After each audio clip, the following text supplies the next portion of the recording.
Okay, two things, and I'll try to make a forward link to the one that relates to the title, um, about metaphors and for consciousness. Okay, and what is it again? Anakatavad said something about just us arguing over metaphors, which is all I think we are doing. Okay, but first, somebody had asked me if sausage mash, maybe if I wasn't, interested in creating a consciousness, and that's why I asked this question. And no, I'm not. As a matter of fact, I wouldn't really want to do that at this point. But I admit I still have, I would, if it's possible to do with programming, I would probably do experiments that might lead to that.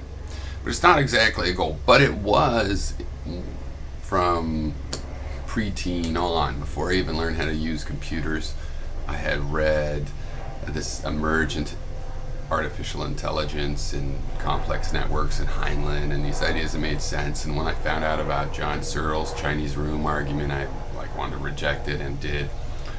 But I couldn't quite put my finger on what was wrong with it, and it was that he's basically right. The more I learned about Turing machines, the more I realized it specifically avoids things that are still in the real world. It does not capture everything that's in the real world.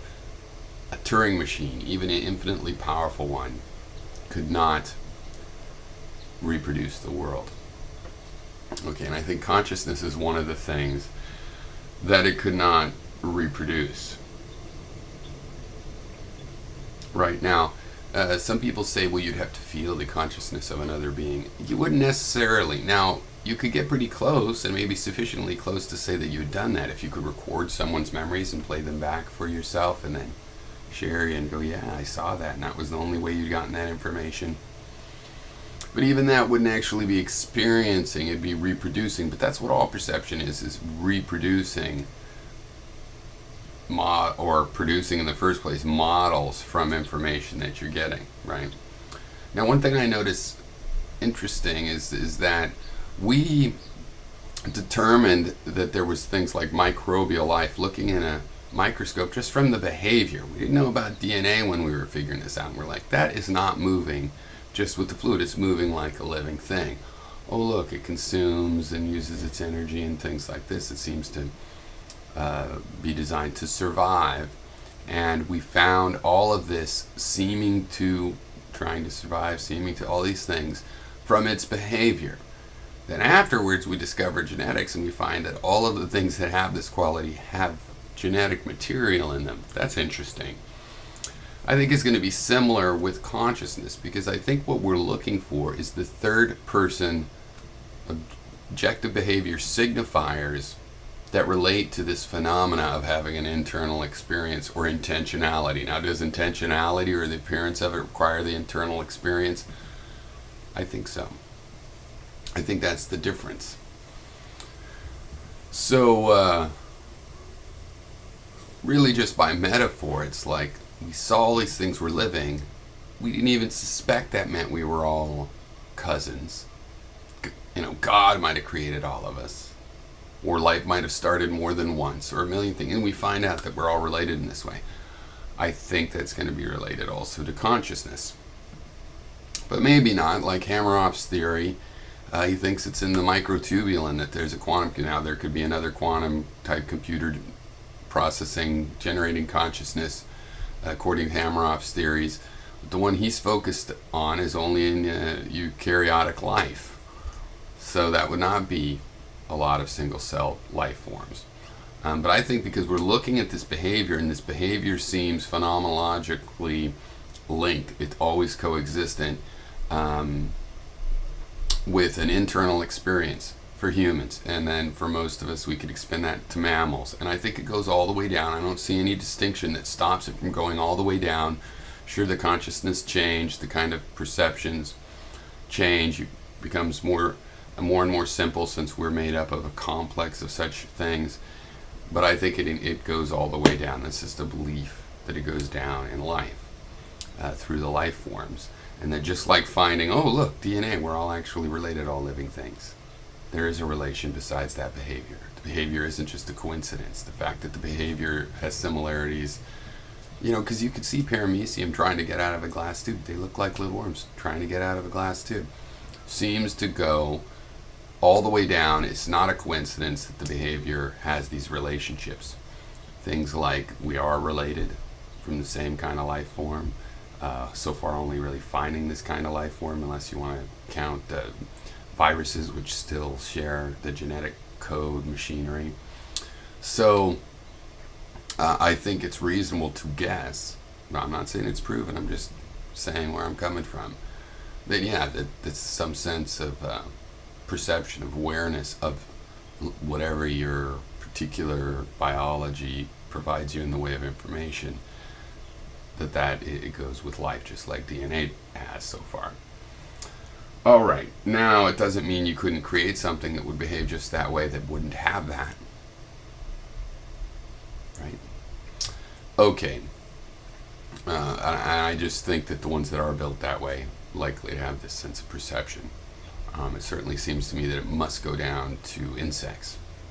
And you start to have questions about plants, questions about protozoa, questions about prokaryotic life. Okay. So the other issue is this metaphor.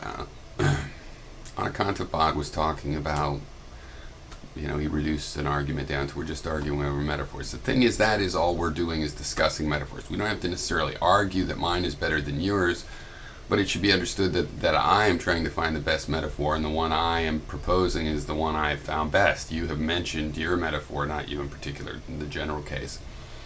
I've been exposed to that. Either I have not understood it, or I've understood it and rejected it. And if I have not understood it, I might have rejected it prematurely, or I might not have rejected it yet, but I'm simply not accepting it while I come to understand it well enough to compare with my own metaphors.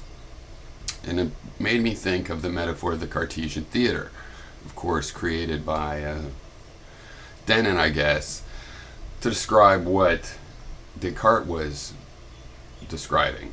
Now, I immediately admit and would like to point out there are problems with this metaphor. We're not just passive people sitting in a seat. We're the stage directors. We're actors on the stage. We're interacting. It's an interactive theater experience.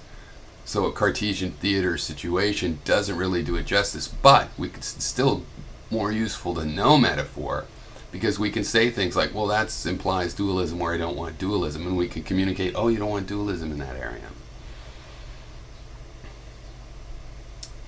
I think it does have too much dualism in it, and really there's no way to just make it a more technical metaphor or anything like this. Really, it's more like we are in a Cartesian holodeck. We're walking around with creations and recreations of our mind, or whatever is generating this holodeck, including information from what I would like to call the material world.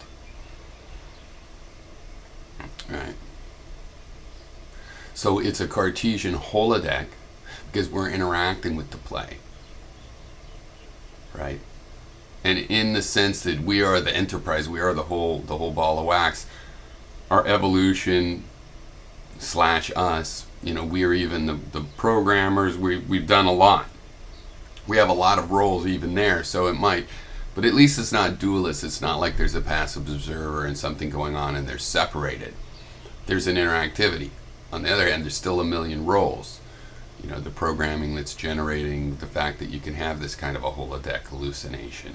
The robot that's out there walking theoretically in a material world that we would consider ourselves material within, inside the brain, but in reality, solipsistic epistemology-wise, we only know that we're connected to it somehow.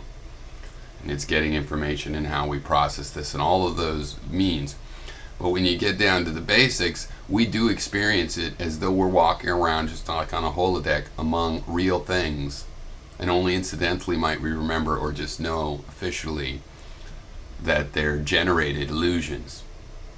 And in our case, we think, yeah, there's a robot out there, and these generated illusions are reproductions of that robot's environment. Cheers.